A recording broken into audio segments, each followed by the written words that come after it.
Hi, it's HardReset, and today I'll show you how to set up and use Face Unlock on Pixel 10.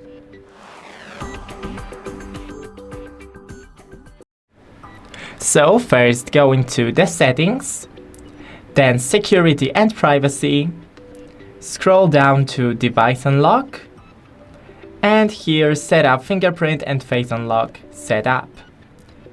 Put in your pattern. And here I don't want the fingerprint, but I want the face unlock, so scroll and click agree. How to set up face. On the screen, hold your phone at eye level. Okay, so start. Now look up, now look down. And it looks good, as you can see. Done.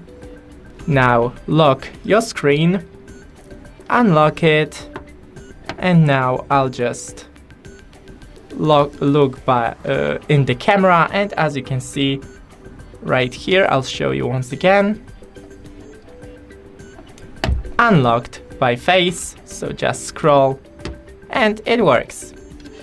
When I don't unlock with face, I need to scroll and put in the pattern. Thanks for watching, don't forget to leave a like and see you in the next one.